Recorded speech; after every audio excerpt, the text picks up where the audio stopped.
about Dallas make it hurt.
Ladies and gentlemen, I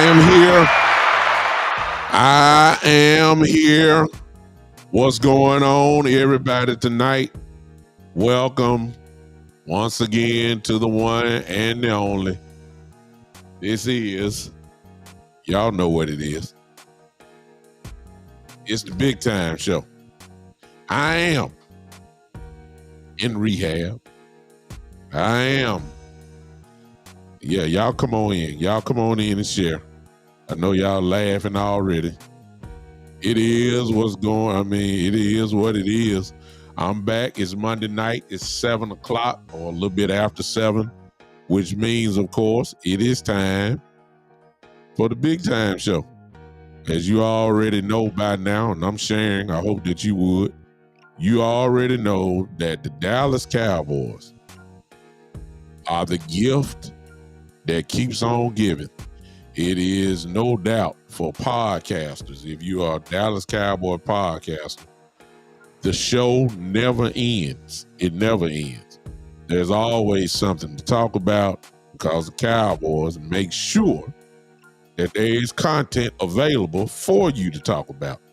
I just was with you on Saturday, and wow, look what has happened since Saturday. Here it is Monday night.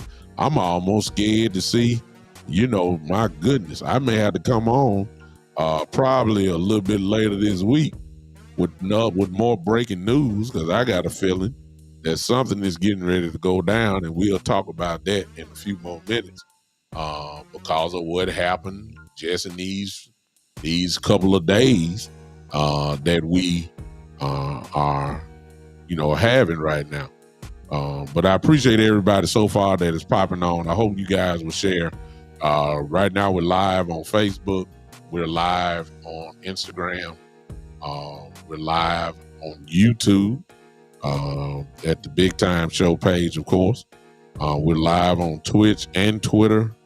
And, of course, we're live on the home of the Big Time Show, which, of course, is NGBN.TV network. We're live on Roku TV right now. We're live on Amazon Fire TV. We're live on any Android device. If you have the app downloaded to your phone, we're live there now. So wherever you just about have, can see me, you can now. The show is kind of set up that way. I hope that you guys will come hang with your boy just for a minute or so, and let's talk Dallas Cowboy content and football on today. I'm still sharing. Give me about another minute, and I'll be with you and speak to everybody that's in here, at least that showed up in just a hot second. Give me just a couple more minutes, and I will do it. How's y'all Monday going? Are y'all still in rehab with me? If you cleared rehab, let me know how you did it. Okay? That's all I want to know. I just want to know how you made it so you can come rescue us that are still present in rehab. That's all I need to know. Just show me how you made it, and maybe you can help us all. Be like Moses, bring us out. Be like the biblical character Moses. Just bring us out. Lead us to the promised land of sanity. That's the promised land, sanity. All right, let me go home, get in, y'all. Let's see here. Hello, Mr. Burns. What's going on? East Side is in the building. The King with a new design on his name. I like that little design you got there, King. What's going on, brother? I see you. Trying to get jazzy. Craig, what's going on, man? William, what's going on? Shane, my brother, what's up? Oh, man. Oh, Mr. Hill, the CEO. See, when you're the CEO of a company, you watching me from a plane. See what I'm saying? See, he the CEO, he in the air. What's going on, Mr. Hill? I appreciate you, man. Wherever you going, pray God's blessing upon you as you fly. Hope you have a good day and a good night's rest. Appreciate you, man. Where you headed, Mr. Hill? If you don't answer that. Don't answer that. Just we'll talk later. We'll talk later. Yeah, I see you, Ken. Yeah. You stepped it up too with a little, Okay, Craig, I'm coming. I see y'all comments. I see what y'all saying. I'm coming. Let's start it off right. And I promise you, Craig, what you're talking about, I'm coming to it anyway. All right, let's talk about what has happened since Saturday. All right. And this is not, earth moving type stuff, but as I said, the Cowboys keep giving you content. It's just no question about it. They keep giving you content over and over and over again and over and over and over again. And it's unbelievable. All right. Well, that's not good right there. I start off with Craig because that was one of my dream guys. Craig just reported that the Raiders just signed Madison, the running back that I wanted for a veteran running back. So that hurts me a little bit. Not that he was coming anyway, but I'm just saying the possibility of him coming. I wanted him. Not to be a starting running back because he's never really been that. But I did want him because he could have been a veteran, a great number 2 running back. Because he proved that already. He's a number 2 running back with number 1 capabilities. He did it when Dalvin Cook went down at Minnesota, and he really shined, if you ask me. He can catch the ball out the backfield. He can run it very well. He's fast. He's a problem. I thought that he would be an excellent fit for us. But you can see he's gone now. And the Raiders needed him because, of course, they let go of Josh Jacobs. So I'm not surprised that the Raiders, now that they're there, I'm not surprised that they got him. I'm not surprised. All right. Exactly. He is a pretty good blocker as well. I'm coming back to all the comments. I just saw that and it arrested me when Craig put that up. That arrested me. I don't like that, but I can't claim nothing that I never had. To be honest with you, what I want and then what the Cowboys want are 2 different things, and I'll get into that in just a second. Here's number 1. Let me get on track. Here's number 1. Al Harris has been named the assistant head coach of the Dallas Cowboys. I'm not going to say well-deserved because I don't know. He is a excellent defensive back coach, And remember, he was not the defensive back coach even when he was here. But a lot of people give him credit for our defensive backs and the technique that he taught the guys. And let's just be honest, Trayvon Diggs a couple years ago led the league in interceptions. First team All-Pro cornerback. Then Deron Bland did what he did, of course, last year, another first team All-Pro cornerback. Al Harris has something to do with that. It's no question about that. So to him to be promoted is not surprising. There was talk, if you remember, of him even being our new defensive coordinator at first, before Zimmer name came up and everything. He didn't quite get that, but they kept him. They did not let him go. They refused to let Harris go.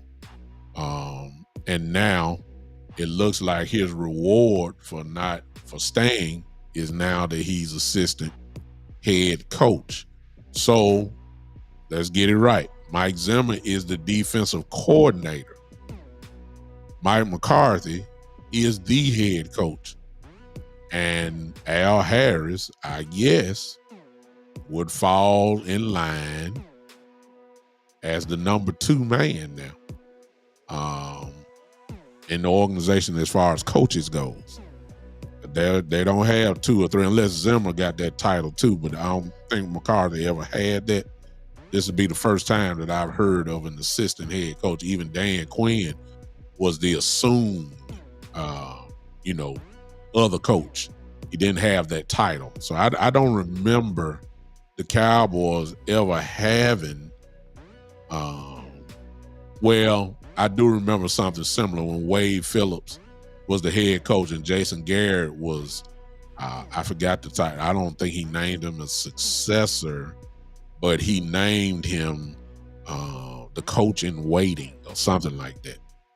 When Jason Garrett was, when Wade Phillips, was the head coach. That's about the closest thing I can think of it. But I never had or heard, of an assistant head coach in Dallas Cowboy land. So that's his new. Al Harris has a job. Kudos to him. However, I will say this: don't get too excited about that. The reason why I'm saying is don't get excited because if Coach McCarthy gets fired next year, guess what? It's over. I mean, it's over. I mean, the whole staff gonna get fired. So unless Al Harris, of course, becomes the head coach of the Dallas Cowboys, and we all know that ain't gonna happen. So I don't, I'm happy for him that he got it. He has a tremendous IQ, as everybody says, for the game. He played the game, played it at a very high level. So it's not surprising, it's not surprising that people look at him that way. I will admit I'm surprised that he got that type of job. But I'm not knocking him because they know him better in the locker room than I do. So I'm kind of cool with that. But I know at the same time, whoever got hired as far as coaching staff, if the Cowboys don't win next year, and I'm talking about win in a big way, they're going to get fired anyway. So that's why I ain't just too hyped about it. All right, that's my little stance on Al Harris. Number 2, Rico Dowdle. Rico Dowdle just got signed back to the Cowboys. Rico is a good running back. There's no question to me. He's a good running back. Powerful, fast, can bang, has speed, can catch the ball. He can do it all. Can block as well. He's a good signing. He's a real, I like it. I like it. The only problem with Rico throughout his whole career is that he stays nicked up. He just stays hurt. That's been his only problem. When he plays, you know he's on the field. You can see, you can feel him on the field. He's not, he ain't no Heisman Trophy winner. He's not a first team. That ain't it. But he's a good running back when he's healthy. But when I look at that, I have to flip the coin to the other side. See, when you put Rico back there, I can look at it two different ways. The road for Deuce Vaughn it's not good for him. Plus, unless you're talking about him being a practice squad player again, that's what that does. If we were, that's all it means. The way I look at it now, and you just figure that the Cowboys are going to draft a running back at some point in the draft. The only question is the draft, and here it is, because unless they sign a veteran, and I'm talking about, like some of you guys are saying in the chat, somebody like a Kareem Hunt or something like that, who probably would come in as the number one running back if they sign a veteran, then Rico probably would be your number two running back as of now. The only running backs we have is Lemke and Deuce, and now Rico.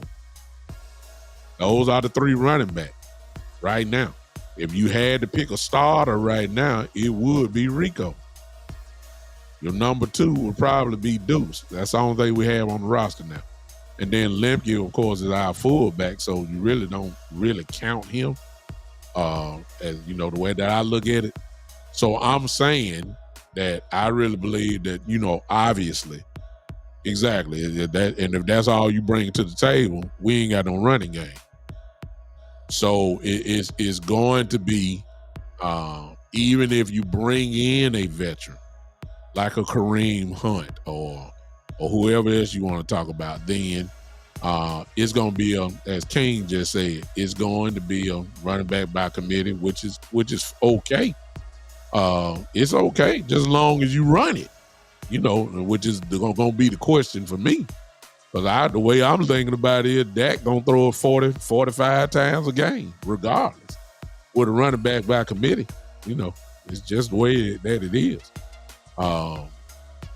So Rico signing, to me, now you may think differently, I think Rico signing solidifies their number two running back, if you were to ask me.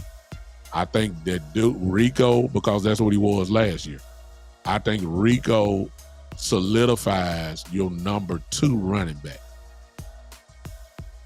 Question is, who's going to be number one? And to be honest with you, and it might switch depending on who it is that we pick up in the draft. It might be Rico number one, and whoever that draft pick is might be your number two, and then go on down the list after that. That's what I think it does. It kind of solidifies at least a spot in the committee room as far as running back go. That's what I'm thinking.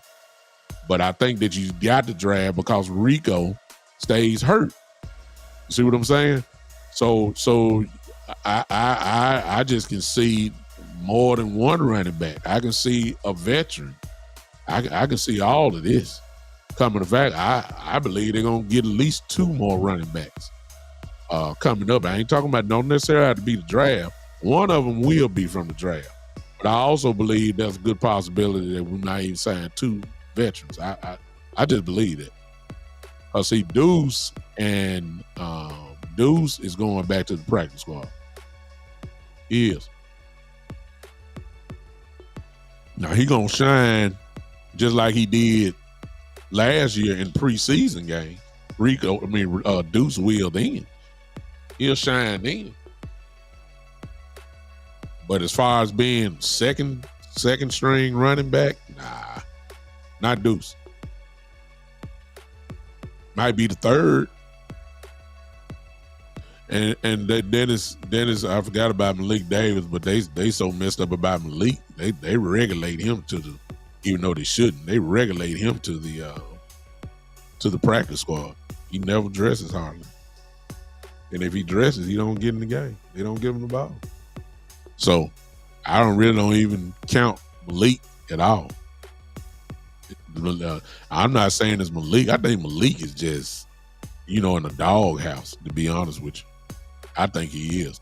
Malik, he was better than, hey, appreciate you, Chris. Thank you, man. I just can't see Malik getting past, they thought Deuce was above Malik. So, it's going to be hard for him. That might be a guy to get cut.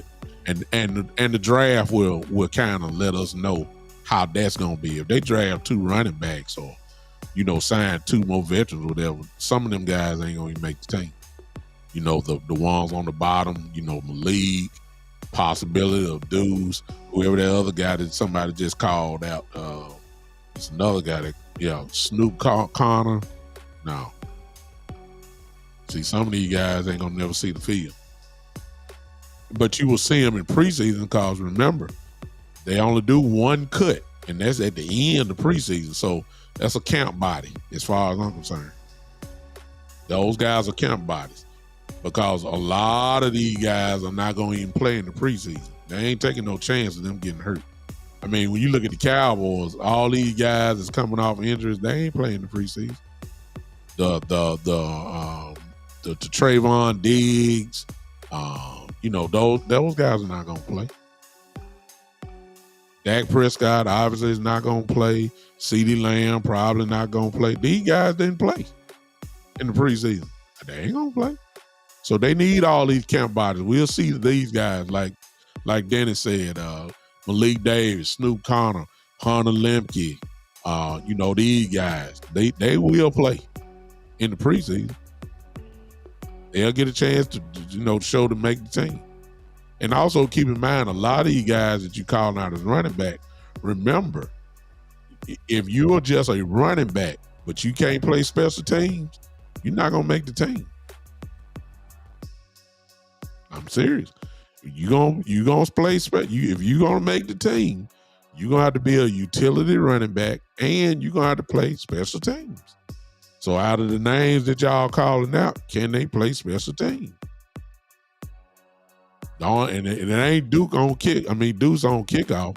Deuce is a kickoff returner, and that has value, no doubt about it.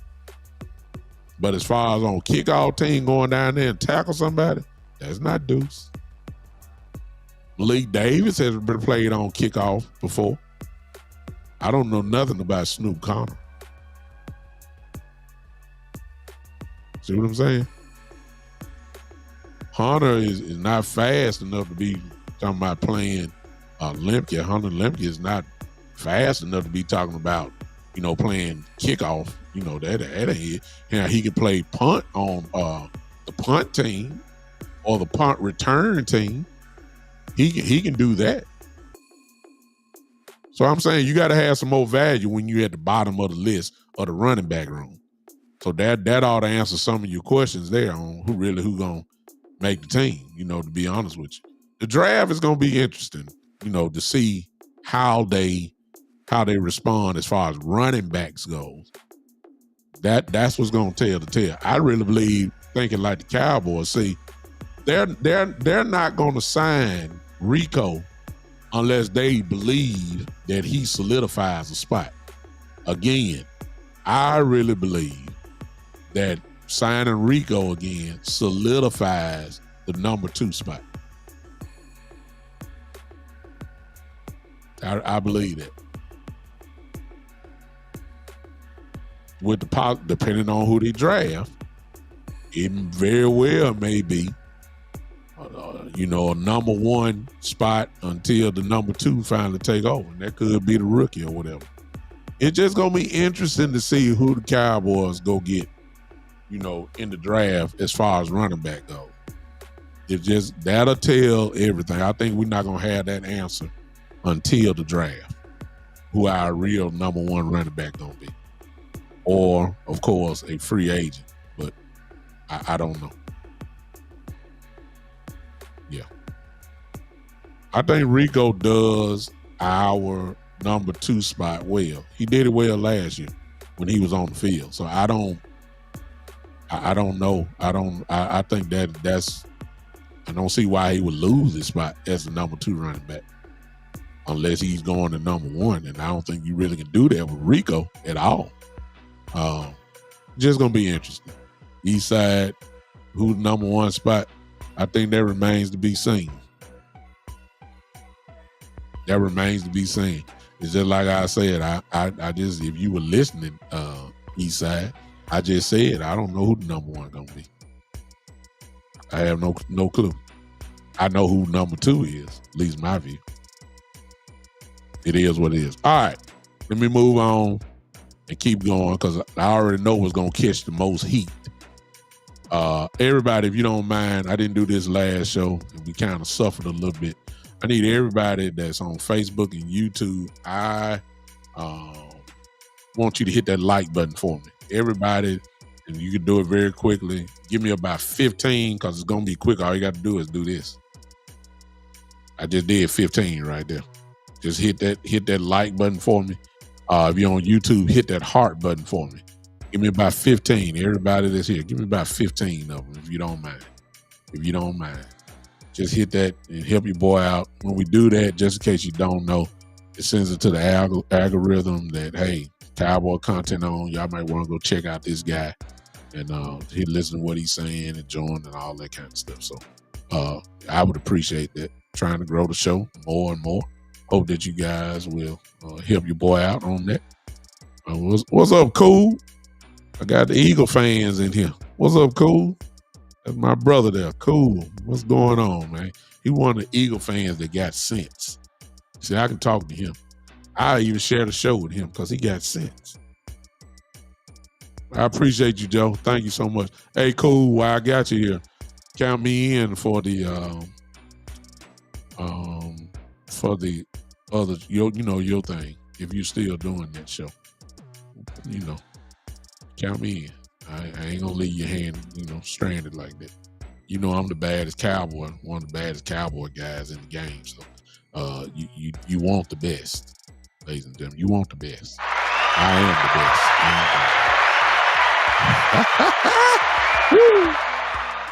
the best. All right. Let's get to this part here. LVE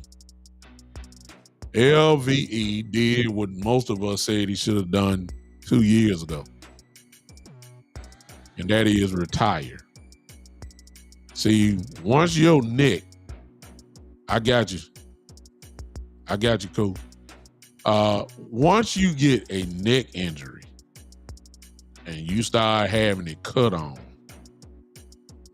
see, as a person who, and I'm talking about myself, as a person that has had 3 surgeries on my back, 3.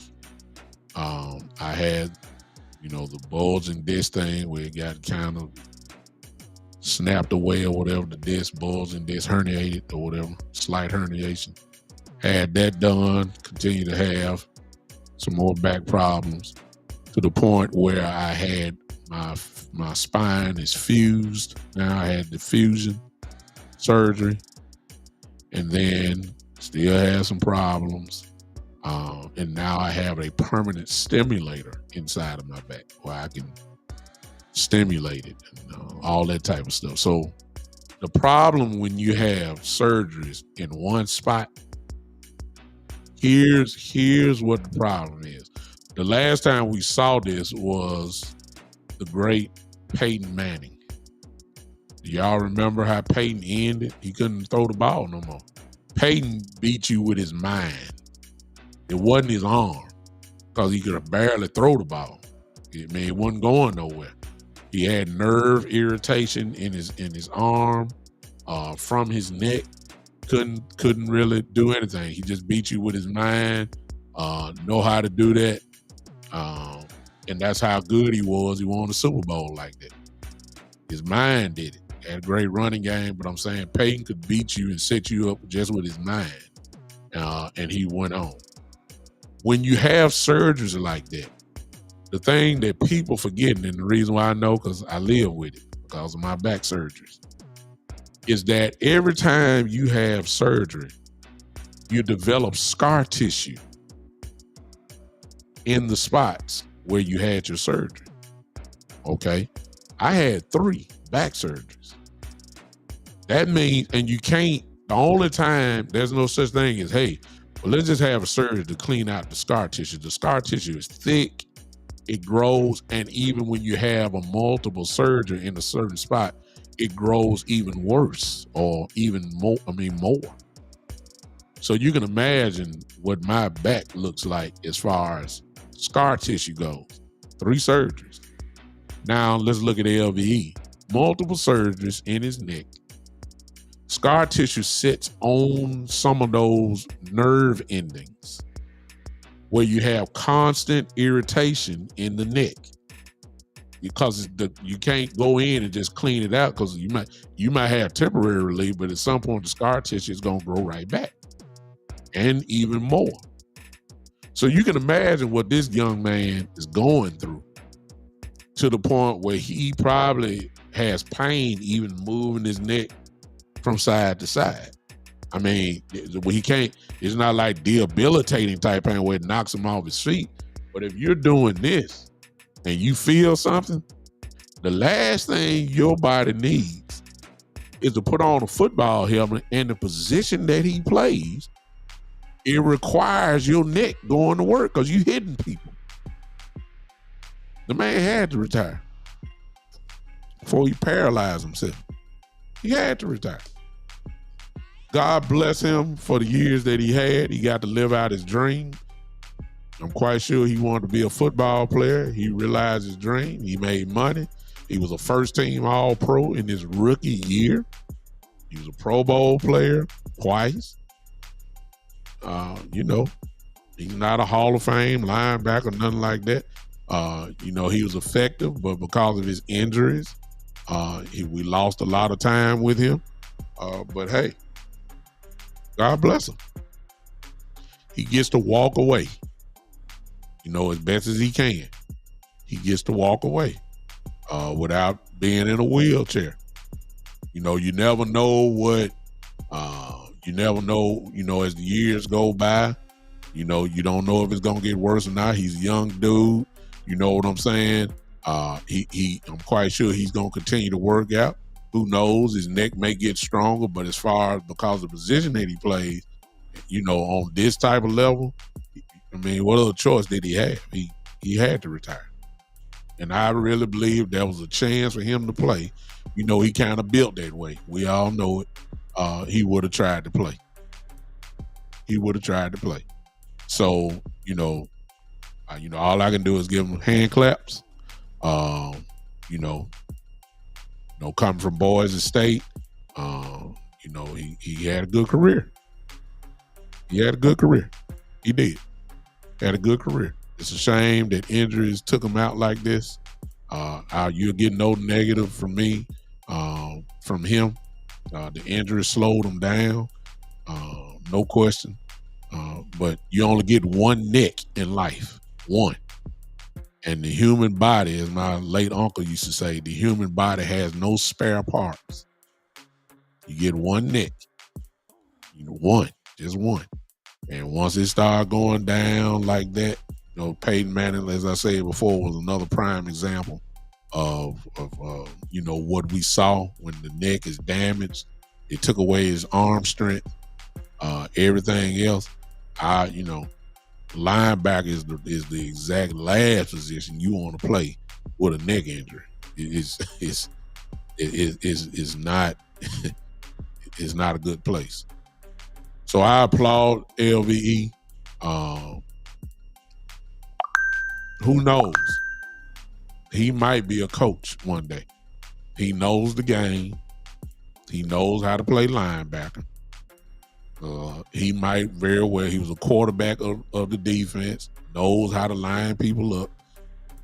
He was an all-pro, Pro Bowl linebacker. He very well might be a coach in a couple of years. I wouldn't be surprised. Would love to see it. He's young enough where I'm quite sure just completely leaving the game is probably not even on his radar. He got to be a part of this, of the game some type of way. Whether that means high school, college, whatever, arena league, some kind of way, he gonna be involved in football. He's too young, and I'm quite sure. And here's the thing, and this is the part, and we will never know it, but I am quite sure. This got a Jerry Jones type feel to it. Jerry Jones is gonna take care of LVE. If you think LVE is just gonna walk out empty-handed with no assurance, Jerry Jones is gonna take care of LVE. He is. He's known for doing it. So I'm quite sure the Dallas Cowboy family will not leave him stranded in some shape or form. LVE is gonna be taken care of by the Jones family. I have no doubt about that. That list is long. Yeah, that list is long. Jerry has done this for a very long time. He takes care of his players, even after football. Even after football. Let me say that one more time. Jerry Jones takes care of his players even after football. The list go on and on. So I think LV is going to be all right. I really do. I really do. Let me, before we move on, because see, I already know what I'm getting ready to talk about next. It's probably going to take up the rest of the show. All right. And I see y'all comments in here. Remember, if y'all want to stop me from talking automatically, and it's just not a way to just trying to get you whatever, but whenever I see a super chat, if you've been a part of the show, you know what I do. I stop talking and read your comment. If you just got to make your point known, it's not a requirement. But if you just have to do it, you can do that by the super chat. Let me also introduce you to this too. I've never done it before, and I noticed that I had a couple people that do it. But I totally forgot that if you want to become a member or a membership of the Big Time Show, if you're on YouTube, where you hit that Cash App there, not Cash App, I'm sorry, the super chat button. You probably have that option there to become a member as well. That only requires you to pay $2 a month or $3 a month. I forgot what I put it in because I really don't broadcast it. But if you put it there, if you believe in my little stuff I do here, and you want to become a member or whatever, if it grows big enough, I'll start making private things for you guys and talk like that. But, if you want to, you can do it there. Let me talk to you guys real very quickly about, and I got to talk about it, y'all, because it's dear to my heart. And that is the NGBN.TV network. I can't emphasize it more. This network was designed to save lives. That's best as I can put it. We've done that. As of right now, we have 2 people that we stopped from committing suicide. I'm sorry. We were able to put them in the eyesight of proper people to get them help from pulling the trigger and taking their own lives. The foundation of this network is for men but between the ages of 40 and 60. You would be surprised to know the suicide rates that you would, it's just mind-boggling. This is just not it's for everybody, black men, white men, whatever. We're concerned here on this network.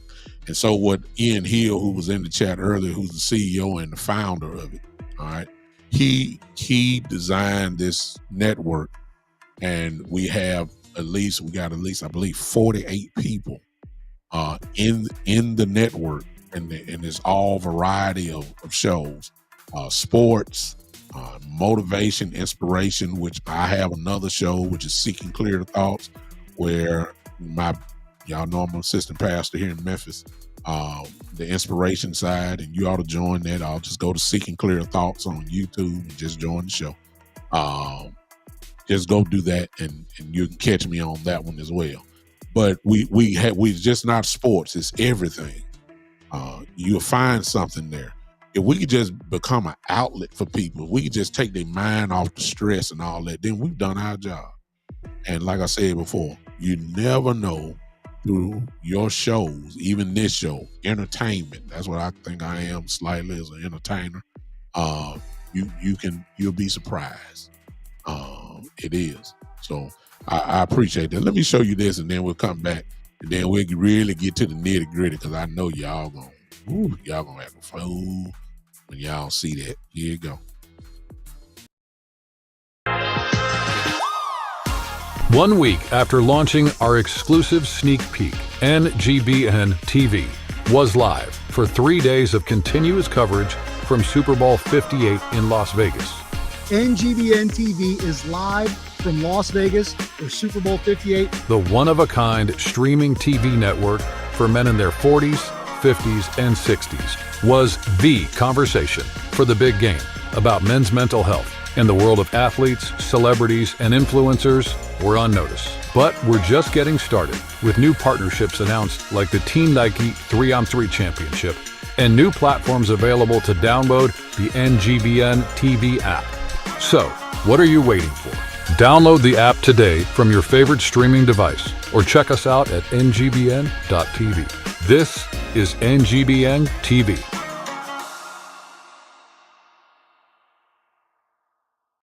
Isn't that awesome? That's my passion. I'm not here for numbers. I had numbers, when I came in. I just want to help in any kind of way that I can. Whether it's big time or whether it's Bishop Brooks, that's me. It doesn't make me a difference. I just want to help. I want to knock a dent into this suicide rate. If it take me making people laugh, if it take me and take your mind away by talking Cowboys and Lakers or whatever other sports I want to talk about, I'm all for it. Hey, oh man, thank you, Metris. Appreciate you trusting me like that, man. Metris is now a member. He's always really been family, because he's always supported the show. But to take it to the next step and became a level member of the Big Time Show. And just so to be cleared up, when you become a member, like I said, I ain't ask for no $30. You can put what you want to put in. But you'll get that, whatever card you use, you just get that amount taken out of that card every month. If it's $1.99, if it's whatever I asked for, $2.99, $3, whatever. That will be taken out every month on your card. It's not fours. Trust me. Let's be honest. I got a job. You understand? So it's just showing the support for the show, and it's not forced. If not, I just appreciate your eyes watching me and conversating with me in the chat. So it's not a requirement. But if you want to become a member and just support the show that way, man, I would appreciate it. I thank you for it. No doubt I wouldn't be where I am without you guys. I've said it a million times when I first started this stuff. Hey, I was just happy to have 5 people to listen to me. But now my views are pretty up when you combine everything. And I appreciate all of you. All right. Hey, William. Oh my goodness, man. William said, I shared with Prevent Veterans 22. They tap into NGBN. Well, that's awesome. I hope they tap in and listen to me. But if there's anybody on NGBN right now, if you're on Roku, if you're on Fire Stick, and I have no way of knowing right here, if you're there, Prevent Veterans, all I can say is hoorah. I'm an Army veteran myself. Hey, glad to have you tonight. If you are there, if you're watching, I appreciate you guys. Man, I appreciate you, Chris. Chris, exactly. Chris allows me to put my show on his pages. I think he got about 3 or 4 of them. He allows me to put it on his pages. I appreciate Chris as well, because he doesn't have to do it. And thank you for that. But William, appreciate you, man, sharing it with that is the group we're actually looking for. Those type of groups. I need to look that up. I'd really need to look that up because I don't know nothing about Prevent Veterans, but it sounds like something that NTBN would be interested in as well. So I appreciate you for sharing it there. If you're there, I appreciate you popping in with me tonight. All right, ladies and gentlemen, let's get to what I know y'all for that fool over. And I'm interested to see. Matter of fact, look, do some finger exercises. Pop your fingers, do whatever. Because I need y'all to light this chat up now. Because see, all you Dak haters, y'all better get ready. You Dak haters better get ready. Appreciate you, Shane. Thank you. Every veteran that's in this chat right here, Shane sends out a message to all of us. Appreciate you. But all you Dak haters, y'all might as well get ready because the first sign showed up. Y'all know what I'm getting ready to talk about now. So Dak Prescott is a happy man today. He's happy. Wouldn't you be happy? Wouldn't you be happy if you got a $5 million paycheck today in one day? Wouldn't you be happy? Yes, you would. Yes, you would. Dak Prescott, of course.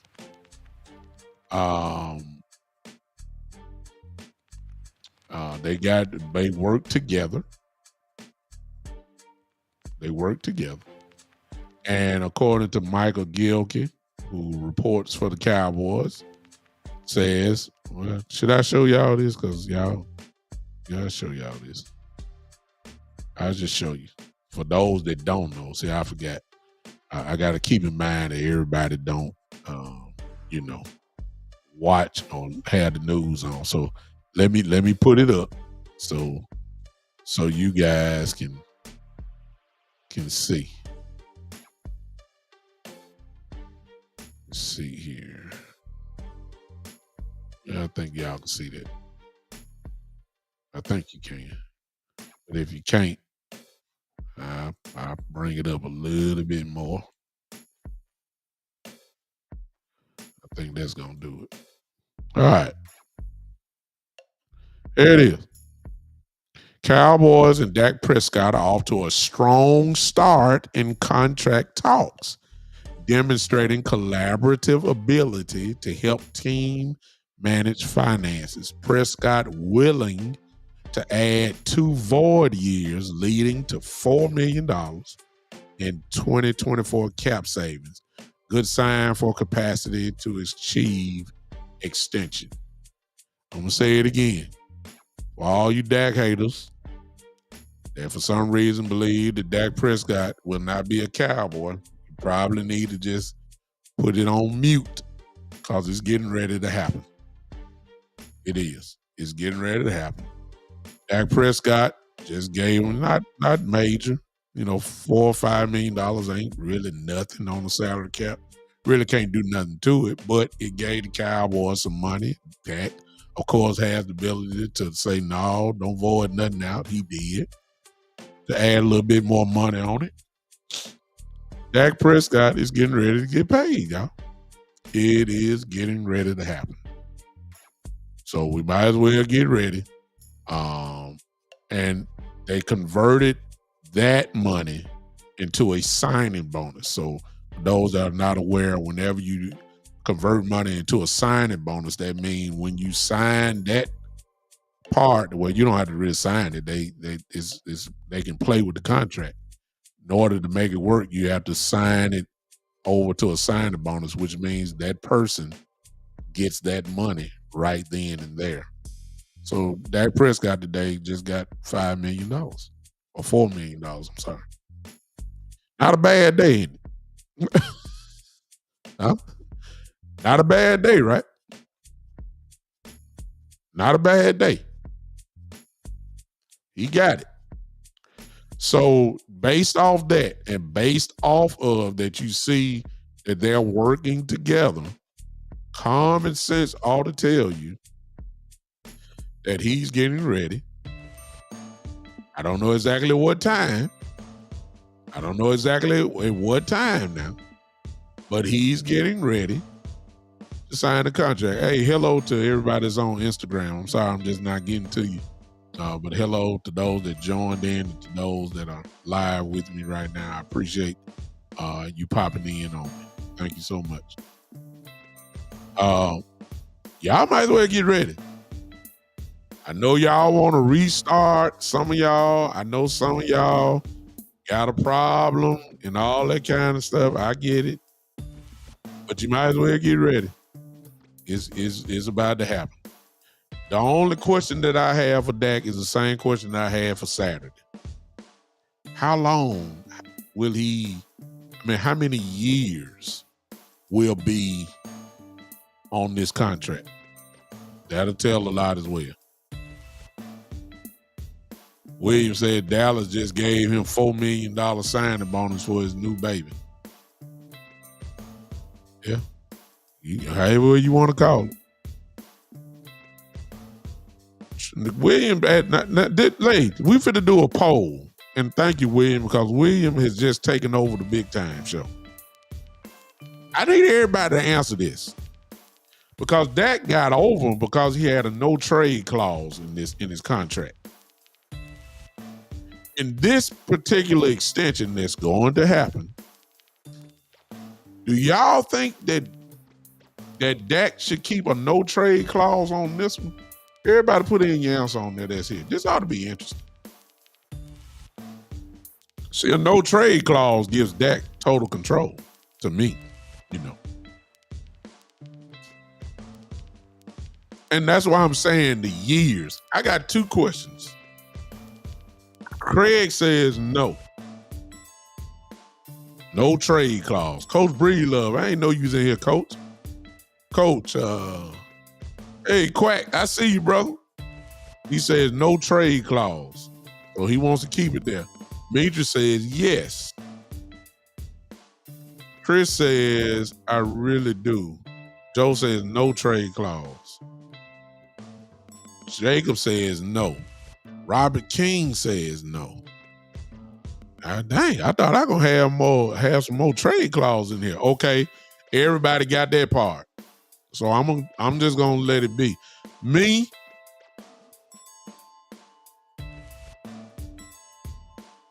I'm gonna say yes.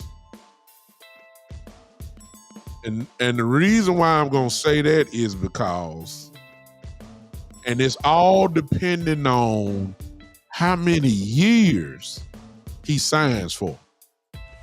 Like, see, when you invest the type of money that I think Dak is going to get there, that you don't give that, and I know it's because of the market. I understand that. But it also, you got to put in that they really believe that this guy can lead them to a Super Bowl. And, if you don't believe that, you shouldn't do anything. You should just let them play this 1 year out and then say goodbye. But if you sign them to some years and you begin to see, because here's the truth, y'all don't want to admit it. Some of you Dak haters don't want to admit it. But here's the truth. And I'm not saying I'm just a diehard Dak fan. However, I can tell the truth and be objective about what I've seen from Dak. Here's what I've seen from Dak. His career goes like this. He gets better every year. Now, I don't know what that ceiling is. All I know is every year, it ain't like this. It just steadily goes up, up, up, up, up. Last year, not last year, but 2 years ago, a lot of people say, yeah, all them interceptions, he led the league in interception. He missed 5 games. Yeah, he was coming off, he's still playing with a bad thumb, too. Everybody know that. This year here, don't really have to say too much. Second team, all pro. Career going like this. All right. I say yes because Dak is a good quarterback that a lot of teams will want his services. Listen to me. If the Cowboys feel like in 2 years we ain't going nowhere, because sooner or later, guess what? You're going to have to blow this thing up, and we're getting closer. You know, we're getting past all of our all pros. Most of them. Now I said it last game. We are slowly but surely showing signs of rebuilding. So the question is, if we're in the rebuilding stage, all right, and next year you're going to have to get rid of a lot of stuff too. Okay? If we're going to be in the same spot next year, you're going to have to sign big contracts depending on who you leave out. You're going to have to let go of some more people because you possibly going to have 3 guys that possibly could be the leader in their position as far as payment goes. Dak, CD, Michael Parsons. They probably will be the highest paid players in their positions. Of course, that's going to take up some of the salary cap, so you're going to lose some people. But overall, because you're going to lose some people, you're going to have to rebuild. And after 2 years, if the Cowboys are, especially if you're talking about another coach, if you're talking about another coach and, 12-5, 12-5, 12-5, 11-6, 10-7, 9, if you start going like that, well, at the end of that second year, and Dak only being, y'all help me out. How old is Dak? Is Dak 31 years old or 30? I mean, how old is he? I'm just saying, because I'm looking at the years. I know y'all going to type it in, but I need to know how old he is before I make my next statement. Because that's going to tell me a lot.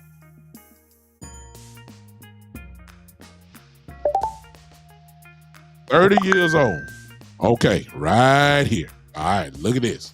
All right, look. Now just think about it. 30 as far as a quarterback goes, that's extremely young. The way quarterback play goes, these guys can play to 40. All right. If Dak is still on this level, well, he's going to be on this level, of course, or capable of this level, probably for the next 5-6 years. No question. You see what I'm saying? So, hey, Dylan, what's up? You know I'm being funny. You know that. But anyway, if Dak is that way, let's just say, for instance, hey, what's up, Derek? What's up, Mr. Ford? What's going on? If Dallas is signing him perhaps to an extension of 3 years, tops, he'll only be 34 years old. By that time, if he's on this somewhat close level where he is now, he'll have about 12 teams that'll be glad to take him. Let's just be honest about the situation. And watch this. If you trade him at that time, if it's only 3 years, that third year, they're probably going to have it open, where that second year, they'll be able to get out of it. So now we talking 33, 32 years old. 33, I'm sorry. You don't think that you can get a nice draft package back to you for trading Dak Prescott? See, you trade Dak Prescott, you ain't gonna get these little rinky-dink deals like with the kid Justin Fields just got, just one pick, a 6th-round pick, or the pick that we got for Trey Lance. No, Dak Prescott, you're gonna have to pay for him. You're gonna have to give up something, because he's on that type of level. You're gonna have to give up multiple picks to get Dak Prescott. I know y'all don't like him, but let's just call it like it is. If That's why I'm saying if we do the contract, you know the Cowboys gonna want, and Dak may fight for that. He got it last time, but you're right, Kane. It's too logical. But I'm just saying, because most of everybody said a no trade clause again for Dak. I'm saying do it. He needs a trade clause. Cause see, if I'm rebuilding, I want to rebuild and get back to where I was as quick as possible. Trading away a Dak Prescott after maybe if he gets a 3-year contract, I even go a 4-year contract. After that 3rd year on a 4th-year contract, I can get something for that. I ain't talking about no 6th or 7th round pick either. I'm talking about I can get something for that if he stays on this level. Somewhat close to this level where he is now. In 2 or 3 years, oh my God, you gonna get something for that. Ain't no question about it. And for Dak, I would want it too. Because if I get a 3-year contract or a 4-year contract, especially if it's a 3-year contract, guess what Dak gets to do? He gets another big bite at the apple. Another big contract in 3 years. See, the Cowboys could do him at the same time, like y'all show ain't gonna like this. He could do the Patrick Mahomes type thing. 7, 8, 9 years where you get to play with this contract and get the salary cap the way you need to be because you're going to front load him a whole lot of money. And that's all Kansas City doing with Patrick Mahomes. They're going to forever be able to get players and stuff like that because they get to, play chess with his contract. And he still get the money. All Patrick is getting number signing bonus checks. That's what's been happening every year. You can do the same thing with Dak, but if you do that, you commit to him for the next 8, 9 years or so. I don't think you don't want to do that. So why not give him a 3 to 4 year extension with the last year you can get out of it, whatever year that is. Even if you give him 3 years and it's fully guaranteed, that's fine. Dak will take that because in 3 years, he'll still be young and he can go get another big contract. But if you do a contract and you got 3 years and after 2 years you can get out of it, you can trade that if you know he can't win no Super Bowl for you. You get to reload for real. 4-year contract.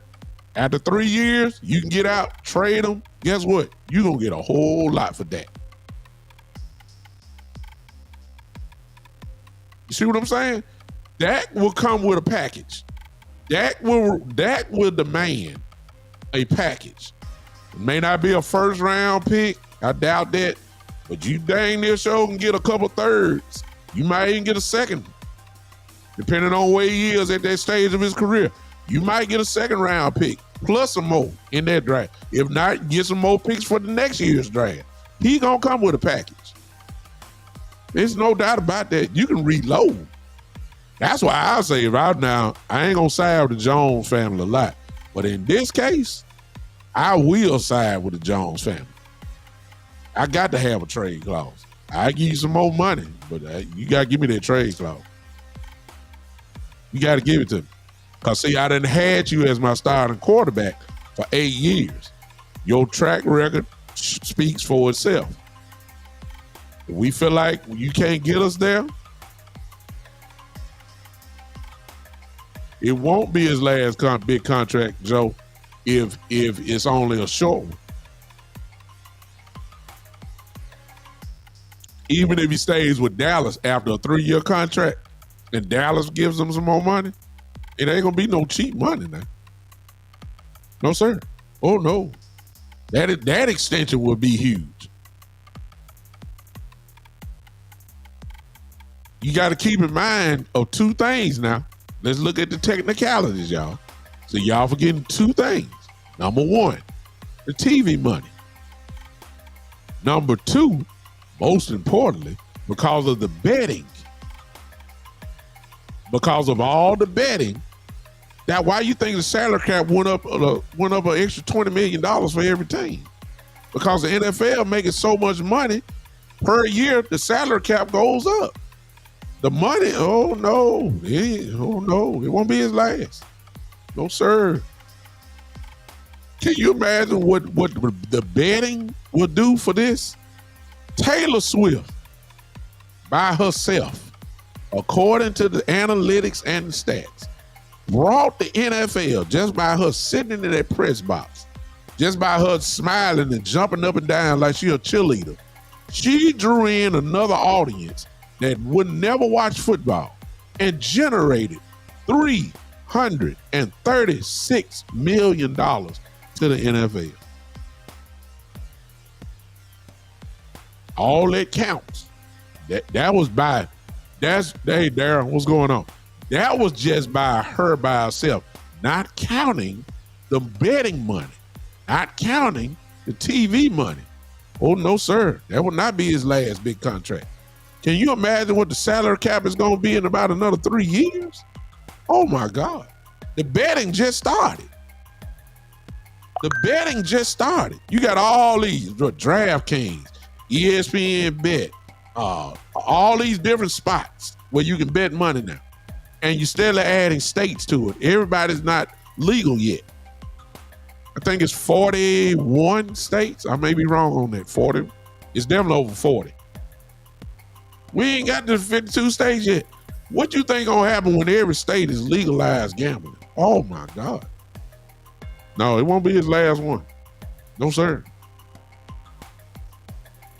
The NFL, look at that, and I guess I'm trying to be funny right here. The NFL will intervene if Travis Kelce and Taylor Swift break up. They would do whatever they got to do to keep them together. Hey, please. They gonna try to make sure that they become married. Now, see, it ain't no cameras on them right now. It ain't no cameras on them right now. But trust me, the NFL will demand that Travis Kelce stay with Taylor Swift. $336 million because of her by herself? Gosh.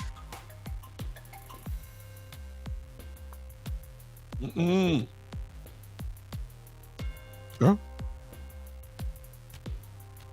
Robert asked a very interesting question. He says, so big time with the new contract, do you think Dallas will trade Trey Lance? The answer to that question is no. And this is where Jerry Jones may get the last laugh. And again, he didn't really get a contract, Robert. They just converted. He just helped out with the salary cap. He gave the Cowboys $4 more million to play with. It's not an extension that Dak got. The extension hasn't happened yet. But to answer your question, I'm talking right now, but just we all should know by now the Jones family thinks quite differently than what the fan base thinks. They very well could let Dak play this thing out. Wouldn't be the first time. He already had 2 franchise tags on him. See what I'm saying? So they don't have no problem in playing. He played a 1 year with a 1 year contract. So they don't have no problem in playing, on the last year. They don't have no problem with that. They've done it.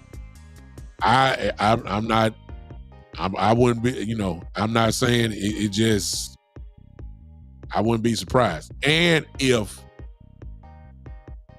that, you know what I'm saying? I've been one to say I don't really believe they fully believe in that. I really, they in the camera, in front of a camera, they always gonna say the right things. But the question is behind closed doors, when they see him throw the pick 6 in the playoff game against Green Bay, and they see another interception, him trying to do too much. See, that conversation won't be in front of the camera. My question is, what did they say? I know they cursed. I know they did that. But I want to say, man, I wanted to say, I'm tired of this, you know.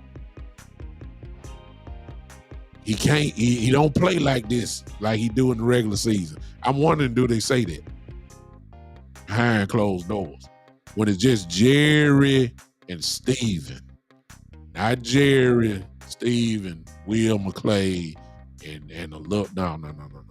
I would love to see when the doors are closed and it's just Jerry and Steven. I wonder what they really saying about that. See, I don't believe I don't see, but see, Dak is such a good quarterback that quarterbacks don't grow on trees. It's only about real, you know, it's 32 teams and it's 32 guys that can do a job better than anybody else in the world. No matter who you say is trash, no matter how many games they won, he's an NFL quarterback. There's only 32 guys that can do the job. You got some backups that can do it as well. But then you got another tier where it's about 10 to 12 of them that really can play. Dak is in that number. So you can't just give up, you know, say, well, we'll go get somebody. No. These type of guys don't grow on trees. So they may not fully believe in him. They know he can play. They know he's solid. But the question is, do you see him getting you, if push come to shove, can he get you to the promised land? I don't think they really believe that. But they trapped because they know they can't find another quarterback because, you know, you ain't getting the top 5 or 6 guys. That's why they ain't getting out. You ain't trading for them because you got to give up the word to go get them. And then you don't trust the draft like that. And even if you got your eye on one of these, you know, for instance, I'm just throwing the name out here, like Shedeur Sanders, Colorado Dion's son. Well, you're not going to get him because your team ain't that raggedy. You got to be in the top 3 in the draft to go get him. That means you got to have one of the top 3 worst records in the league. Cowboys not going to have that. So you ain't getting Shedeur. All these guys, even this draft, the Caleb Williams, the Bo Nixes, the Trey, the May kid from North Carolina, you know, all the other, the Daniels kid, the Heisman Trophy winner from LSU. You're not getting those guys. You got to have some of the worst records in the league to get that. Cowboys ain't going that route. Unless, of course, Dak gets hurt. That's how we got a Zeke Elliott. No, I'm sorry. Kellen Moore. That was Kellen Moore year. That's how we got Michael Parsons. I mean, CeeDee Lamb. Dak was hurt. See what I'm saying? William keeps saying Kirk Cousins has similar stats to Dak, and Vikings watch him walk with nothing in return. That's because they were not committed to him. They let him play on franchise tags. 2 years in a row were willing to pay it.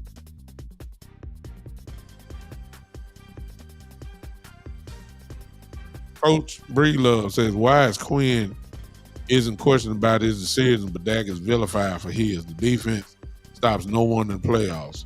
Miss me with Dak is the problem. He plays one position. This is a team concept. I'm tired of the blame being placed on one set of shoulders. They are scoring over 20 points in every game.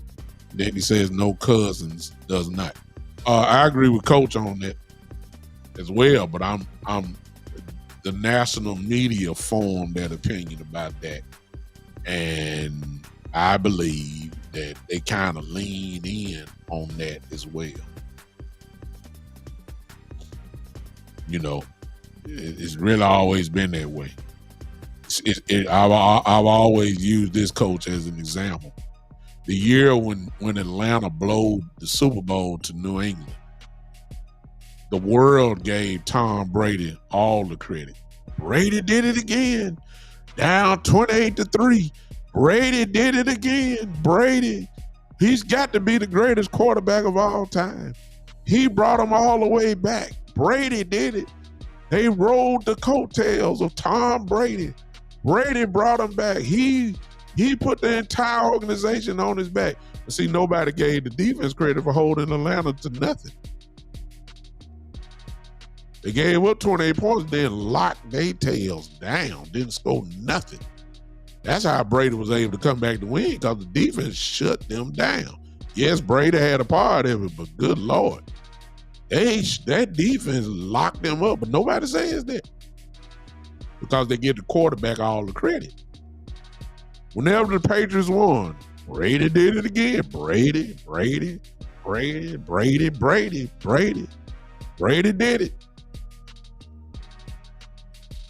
The quarterback takes all the blame. We all know that. They take the victory, and then they take the blame. And yes, even though you're absolutely right, the defense didn't stop nobody against Green Bay. But Dak did add to that pick six. And I guess you might say he did that, but it is a team game. We can stop a nosebleed on defense at all. I agree with you, but we all know the quarterback takes the blame.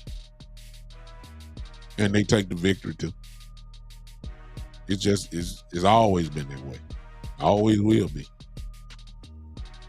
That's because the national narrative, Coach, and you're absolutely right on that, the national narrative is not to give Dak any credit. The national narrative for Dak is not to admit that he's a top quarterback in this league. That's why the argument has always been, is he top 10? Is he top 5? Is he top 7? Nobody wants to give him credit. Which was shocking this year that he got voted as a second team All-Pro. It was shocking to see him in the MVP race. See what I'm saying? So that's an argument that will never die, because when you got the haters as the one that's leading the narrative, you always gonna keep having these talks. I mean, who's leading the narrative? Just turn on ESPN. Hater, Shannon Sharp. Hater, Stephen A. Smith. Okay, flip the channel. Hater, Keyshawn. Hater, Richard Sherman. Even Skip Bayless is now a hater. Michael Irvin, the only one that, Okay, so to me, look at all of that. Okay, let's flip the channel. Joy Taylor, hater. LaShawn McCoy, hater. Acho is kind of on the fence. Dave Hellman, he's a guy who used to work the Cowboys. He's there. I mean, just keep going. Colin Cowherd, hater. So they get to form the narrative, and they on TV more than anybody, and people don't research what they say. So they go ahead and say what they want to say. And then folks follow. So the narrative is there. Robert said he should have won the MVP. I believe, there's a case there. The only reason why, the way I look at Baltimore won, he had the best record. Lamar won, he had the best record. His stats did not measure up to Dak's, not even close. It is what it is. And then, of course, Baltimore beat the 49ers, and they beat Buffalo. I think they beat Kansas City in one game or whatever. I don't know. He beat all the big games. The Cowboys didn't win big games last year. But it doesn't deny that he had a great year, which he did. So based off that, to go back to the beginning, Dak is going to, it all depends on on how many years this extension is going to be. I have no doubt in my mind Dak is going to be extended. He should be extended. The question is, how long? That's the next question. And if Dak is smart and his agent is smart, and we both know it is because he got the contract he got last time, I really believe that Dak is going to position himself to get another bite at the apple as far as another big contract goes. I'm saying no more than 3 to 4 years. That's what I'm thinking. And if I was Dak, that's what I would want. What I mean, why wouldn't you? Why wouldn't you? You ain't trying to work the rest of your life. You're not trying to work. This money has to last you, your potential little wife that you may have there, and definitely that beautiful daughter that he just had. Quite sure Dak is probably gonna have another child eventually. This got to carry on. If I was him, I would say 3 years. Matter of fact, y'all, come on. I forgot that. How many years y'all think this next extension gonna be? If y'all gonna say 0, don't even type nothing in, because he's gonna get extended. How many years do you really believe that Dak Prescott is gonna get here for this next extension? It's gonna happen, y'all. Today should have proved it to you. They working together to get money together. Jerry's gonna repay him with a contract extension. How many years? Y'all don't get quiet on me now. I want to see y'all GMs.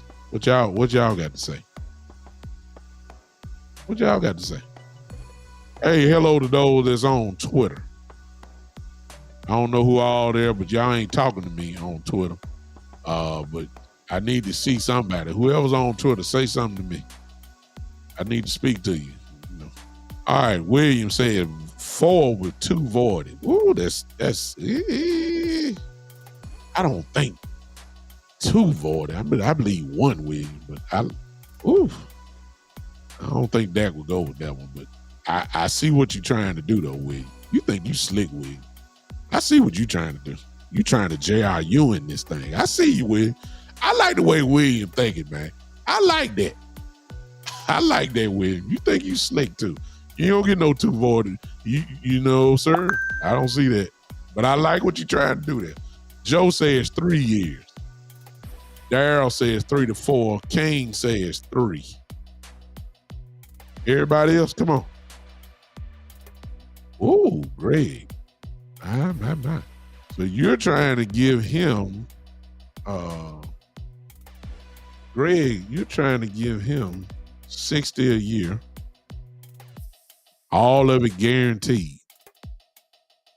And that means once he get through with that, see, that makes sense. Terry says 2 years. Man, you got to give up a lot of money if you don't do 2 years. You ain't going to have much room to work. But it can happen, though. Chris says, big time you notice they consider the games Cowboys won, whether he gets MVP, but not how well he played versus the league in general. Well, that's because that's a part of the Dak hate. They don't want to give it to him. See, if you notice, see, all you gotta do is go back. It's big business when the Cowboys lose, because that gives the haters their platform to say the fuel in the more Cowboy hate. It ain't big business when the Cowboys win. Even when they win, they want to talk about how lucky they were, or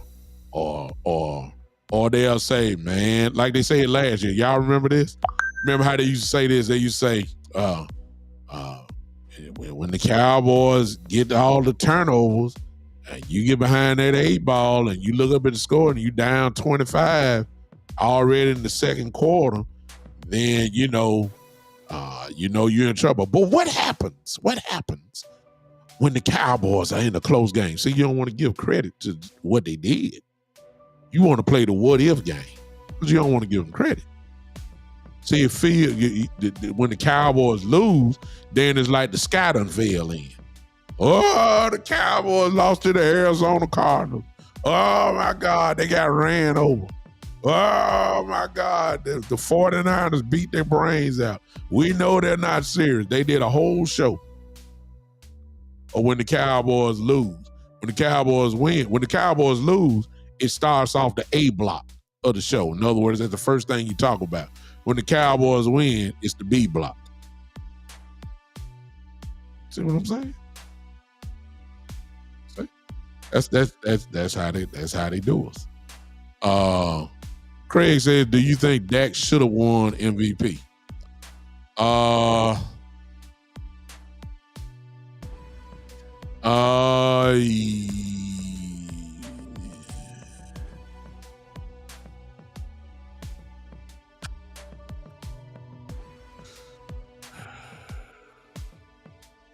No.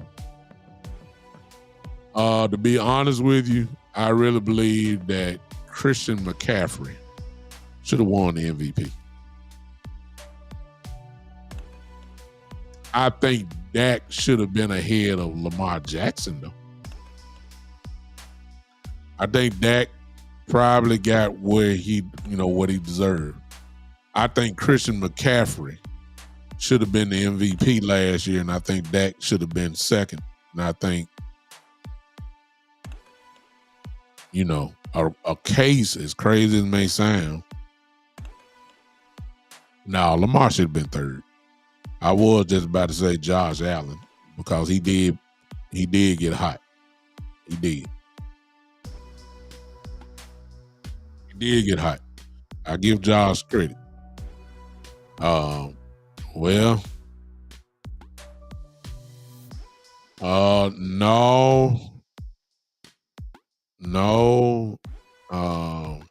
Craig says no. Instead, he should have been Offensive Player of the Year.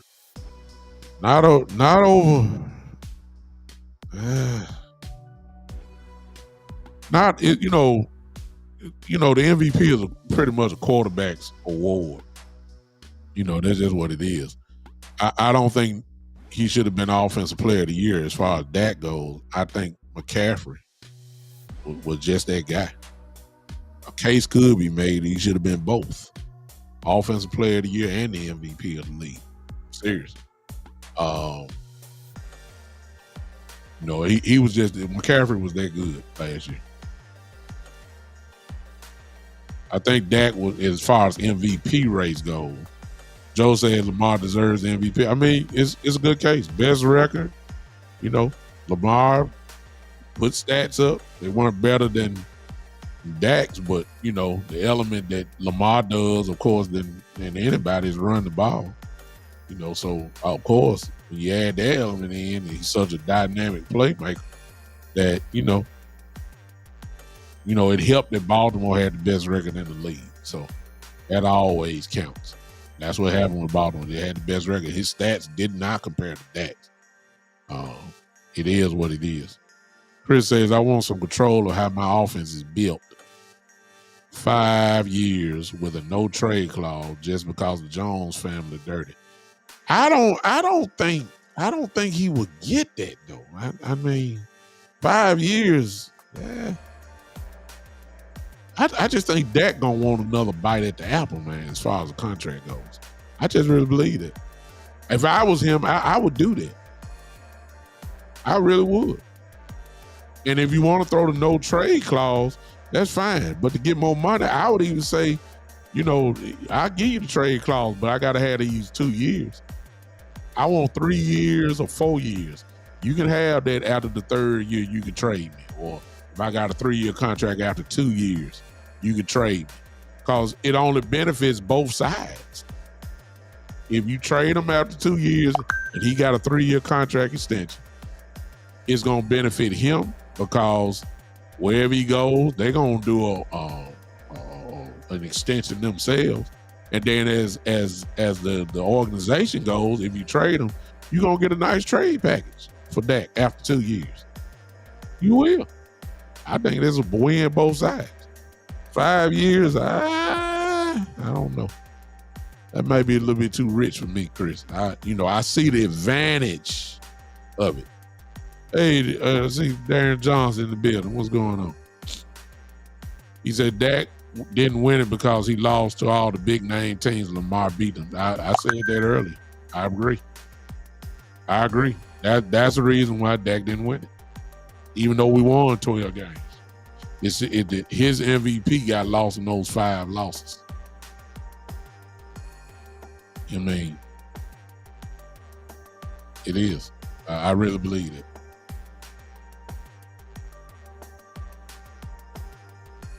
But I thought McCaffrey had a gigantic year. I thought McCaffrey, if there was ever a year that the running back should won the MVP, it would have been last year. McCaffrey was awesome last year. I mean, awesome. Dominant football player. It is what it is. All right, I ain't done this in a while. Make sure I'm hooked up. I got about 20 minutes or so. Phone line open.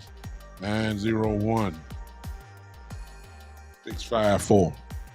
It was, Coach. The Cardinals' loss was devastating, no doubt about it. The way that we lost to the 49ers was horrible, too.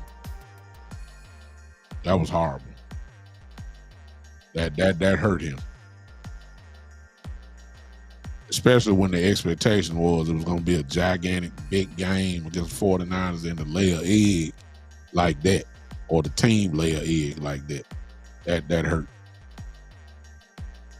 901-654-6853. You can call in right now. I got I agree, Coach. I got about 27 minutes. Let me see. 20-some odd minutes. Well, really less than that. Got about 20 minutes, y'all. You can call in now. If not, I'll just keep on talking. Again, 901-654-6853. Today, if anything you take from the day, is that the Cowboys are getting ready to extend Dak Prescott. He helped them out.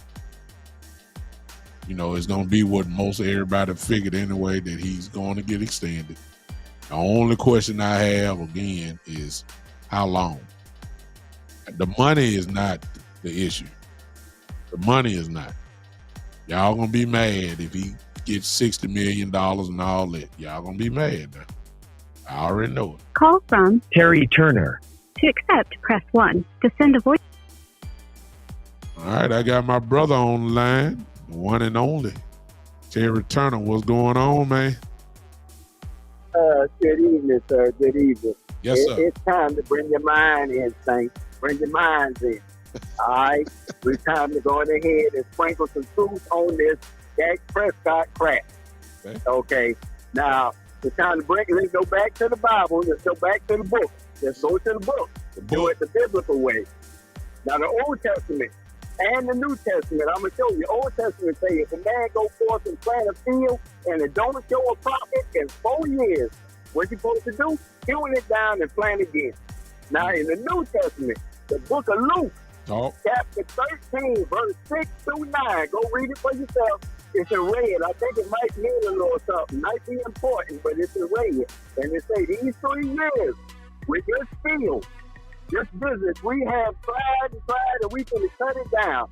Now, the words in red say, this last year, I want you to wait until I dig around it and I dung it. I do everything I can do. I give him a running game, I give him a defense, I give him Dan Quinn, everything we can do. And if it don't show forth a profit, now after this year, we cut it down. Cut it down. Dak Prescott been here 5 years too many. And nobody willing to say it because y'all keep swallowing all this Prescott crap and looking through these blue star glasses. The man is garbage. He's a decent backup. If you give him a backup job, but he ain't got no steel in his spine, he ain't got no fire in his belly. And it's show in his play in the big game. He over there and they love to show him on the sidelines. He over there looking like a deer in the head, like, we're the leader. We're the one rallying the guys. Come on, guys, we're going to do this. Come on, let's go down here. Last time I saw him, Green Bay, they accepted the ball. They didn't even wait till the second half. They took the ball. And they went down the field and scored. Dallas, then the man punched you in the mouth, you hit him back. And in my house, Deacon Turner taught me, if he hit you, you better hit him back. Now, if punch him in the mouth, he didn't punch back. Okay, that's understandable. Now, you going to punch in the mouth again. And this time, you're nothing. You didn't hit back. Before you knew it, you was down so big until when it looked like you was doing something, it was garbage time. That's prevent, defense, and dime. You didn't do nothing. When you got the chance to show out, you didn't show out. You sitting on the number 2 seed. That means you going to the NFC Championship game. Number 1, number 2, everything else is just a dog and pony show. So you were supposed to get your bid back against San Francisco. But you didn't get it. My. Y'all, and the fact of the matter is, he needs to go. I'll go find Vince Evans for the Chicago Bears, 1976, and start him. That gotta go. Wow. Ladies and gentlemen, I want y'all to know he sounds like a Cowboy hater, but he's not. He is a true Dallas Cowboy fan. He just don't believe in the quarterback. And I don't know. No. At all. He's and not. If you do it, now think about it. If you do it the Bible way, if you would have cut him after those 4 years or even made him the backup, you would have had another quarterback to look at in them 4 years. And this, come on, now this year right here, either that guy would be our go-to, our Troy Aikman, or either he'd have to get up out of here too. Show me something. That's all the books say. Show me some improvement. How many women have said, just show me that you want me. Show me that you want this to work. Show me. Yeah. I've heard that a time or two before, but I'll leave that alone. That's another subject altogether, but we don't leave that alone. I was a different man, a different time. That was BT before Christ. Show me. I'll show you my tailpipe because I'm up and I'm out of here. I ain't gonna take all that day. Bye, man. Bye, Terry. Bye, man.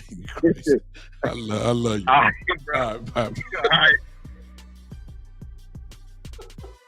Ladies and gentlemen, Daddy is a Cowboy fan. I want to make that very clear. That's Terry Turner. He is a Cowboy fan. It ain't no question. He just don't believe in Dak Prescott. He's saying enough. Now, he came in on preaching, so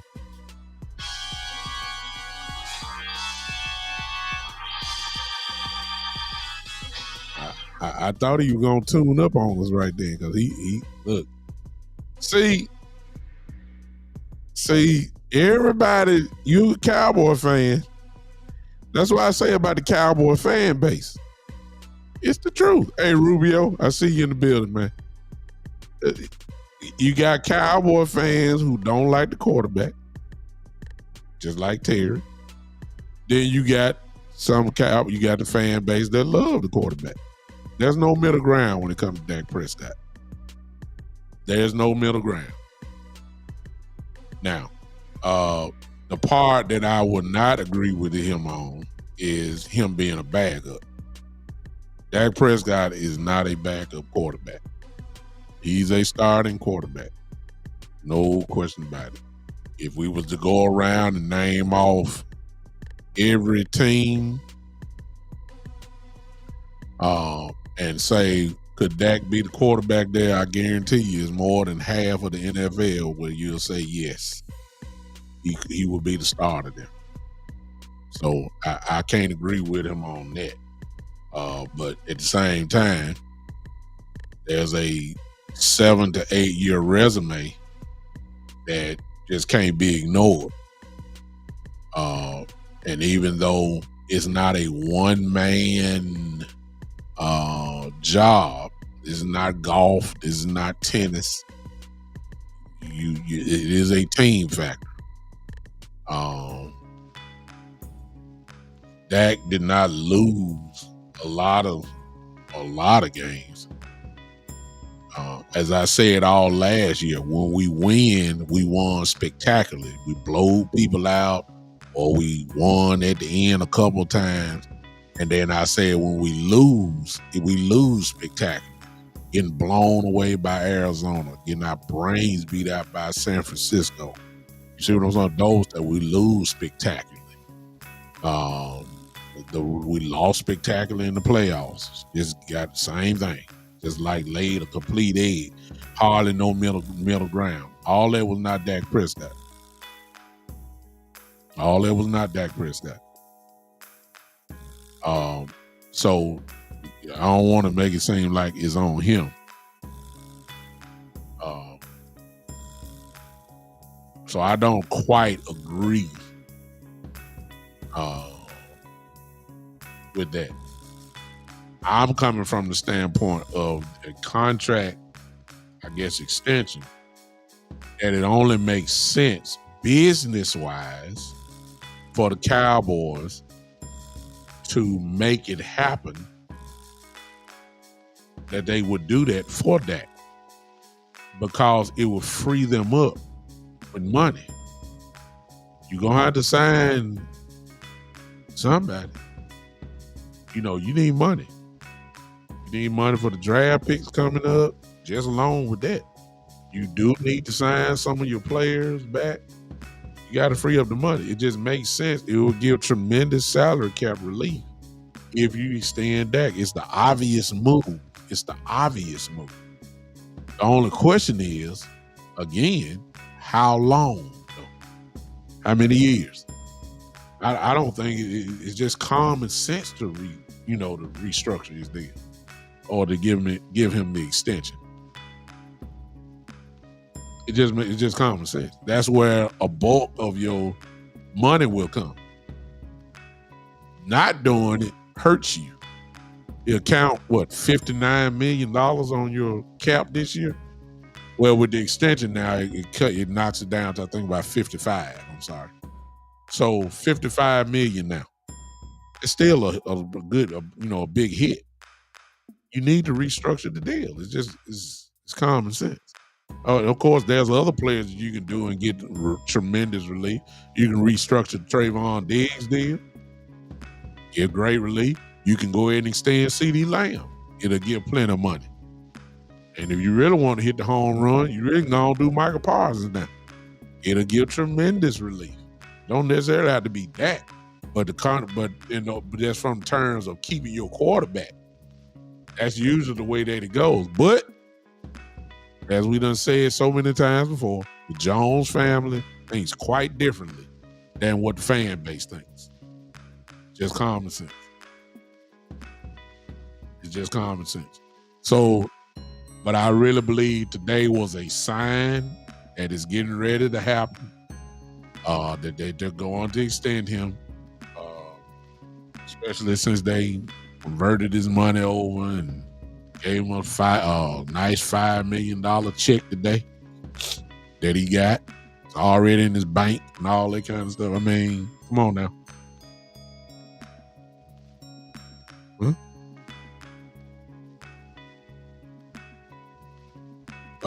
Joe says,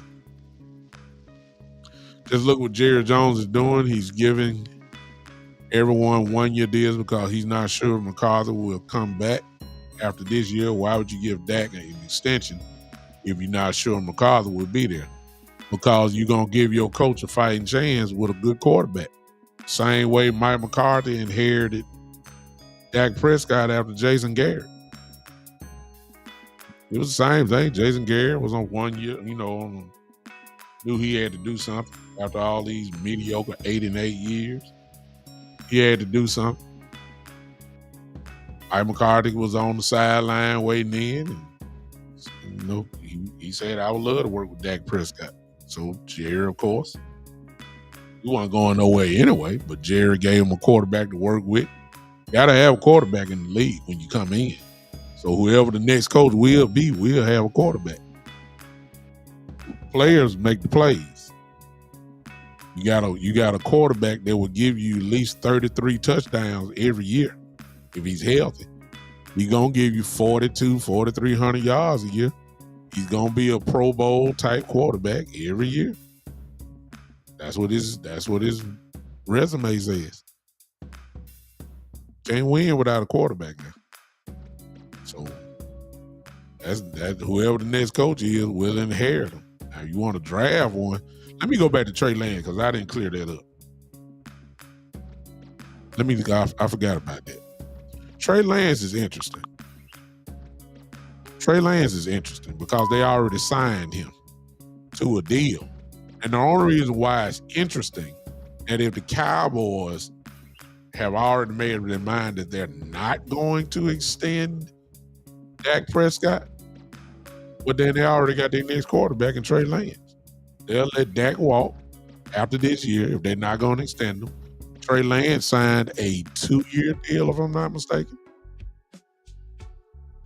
Trey Lance will be your starting quarterback next year. And there it is. That's why Trey Lance become interesting. Now, if they extend Dak Prescott, then it's going to be very interesting to see how they attack Trey Lance. See, Trey Lance makes sense if you don't extend Dak, because it's obvious what's going to happen. He's going to walk. You step Trey Lance in, guess what?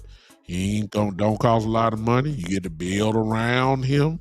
You get to finally go get some real, free agents if that's what you want to do. Cause trade not gonna cost you on the cap a lot at all. What was Trey Lance's deal? Let me look that up. Let me look that up.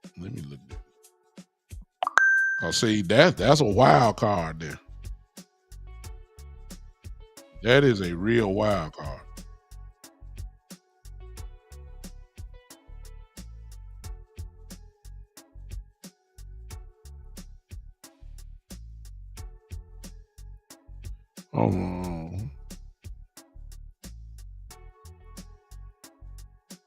He has a base salary of $1 million, a roster bonus, which he'll get, which will be $4.2 million, a cap hit of $5 million, and a dead cap of $5.3 million.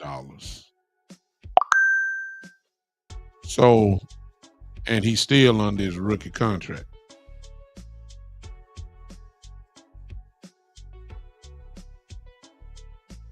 Oh no, this is last year.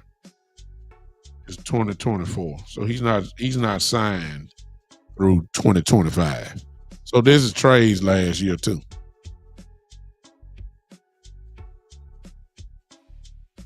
He says, but if we rebuild next year, why would you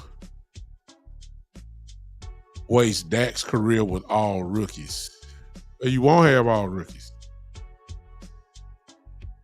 It's not right now. Your offensive line, they're not all rookies. You might get one, in the draft, but they're not all rookies. Hoffman won't be a rookie. TJ Bass is not a rookie. You might get a rookie at left tackle, or if they move Tyler Smith to left tackle, and you may not. They're just not all pros,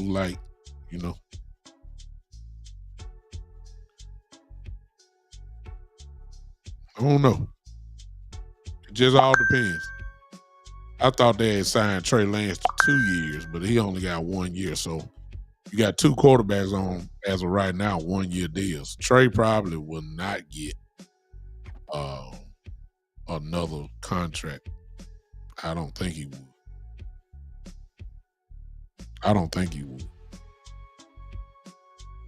I thought maybe they had signed Trey to 2 years and kind of wait and see if somebody wanted to trade for him. That's what I thought. But since he on a 1 year deal, that I'm not sure how they're gonna do this. You very well could let Dak walk. It's crazy though.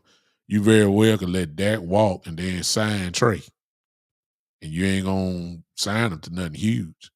You see what I'm saying? So, and that's really going off the deep end. But as I said before, you wouldn't think that the Cowboys would have all these guys playing on 1 year deals and coaches on 1 year deals. So it's kind of hard to, the logical part is the part where things just don't it just don't add up in Cowboy land. You would think that some extensions would be made by now. And I'm not necessarily talking about that. By now, you thought something would have been made. It hadn't happened. I don't know. The Jones family thinks of ways a little differently than everybody else. They do. They think totally opposite of what we think. So bottom line, since we still in rehab, let's just enjoy the ride. It is what it is. All right. That's just about gonna do it. The lines will close it up now. I'll be with you guys definitely this Saturday at 3:00. Oh, excuse me, 4:00 Eastern, 3:00 Central. 4:00 Eastern, 3:00 Central. Greg said the Cowboys will owe Dak another $40 million in 2025. They don't want to do that. They don't want to do that. It just makes sense to do it, but as far as an extension. But like I said, I'm just wondering. I may be real wrong. The Cowboys gonna get on in front of the camera and say, "Yeah, we fully believe in Dak." I don't know. I don't know. I've always said I don't think they really, really believe in those type of conversations. Those are the type of conversations we'll never hear because they ain't stupid enough to do that in front of a camera and say, "Well, this he just ain't it." They ain't gonna say that.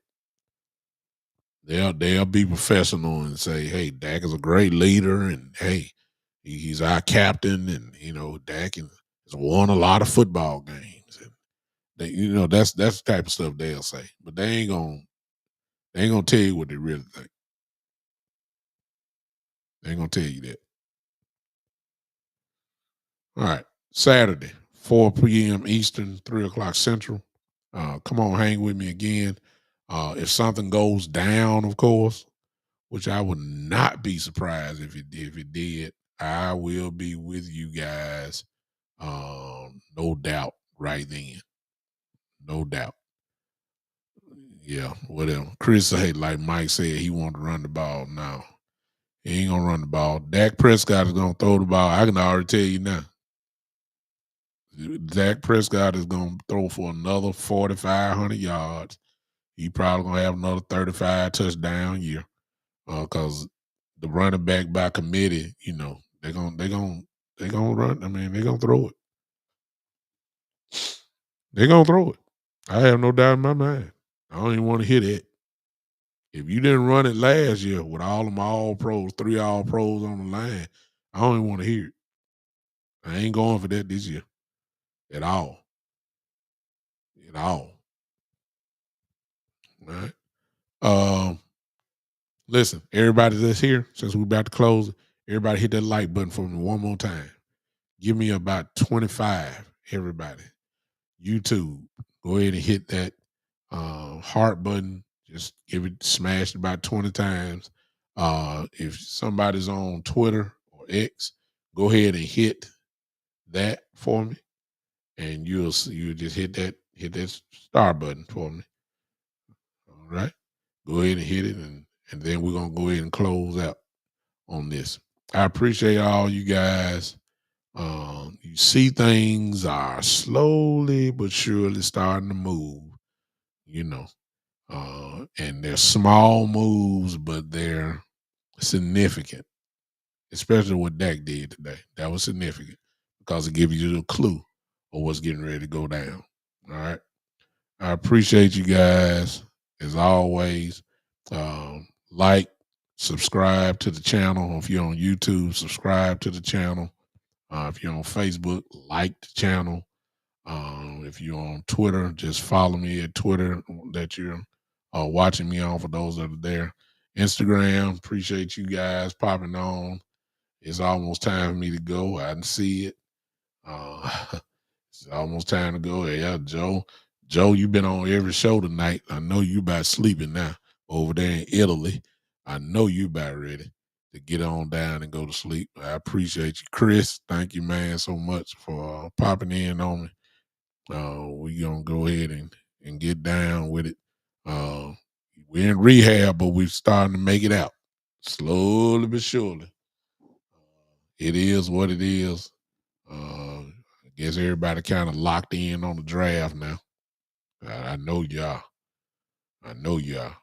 But again, just when you think you got that figured out, the Cowboys always mess you up. It never fails, y'all. Whatever they do, hey, I'm a Cowboy fan. I'm gonna be here for it. Tears, depressed, whatever it is, I'm here. Until then, ladies and gentlemen, I'll see you guys on Saturday at 3. Unless something goes down, you know I'm coming. If something goes down, I'll be here. And whatever it is, we'll talk about it together. But until then, ladies and gentlemen, this has been the one and only, the Big Time Show.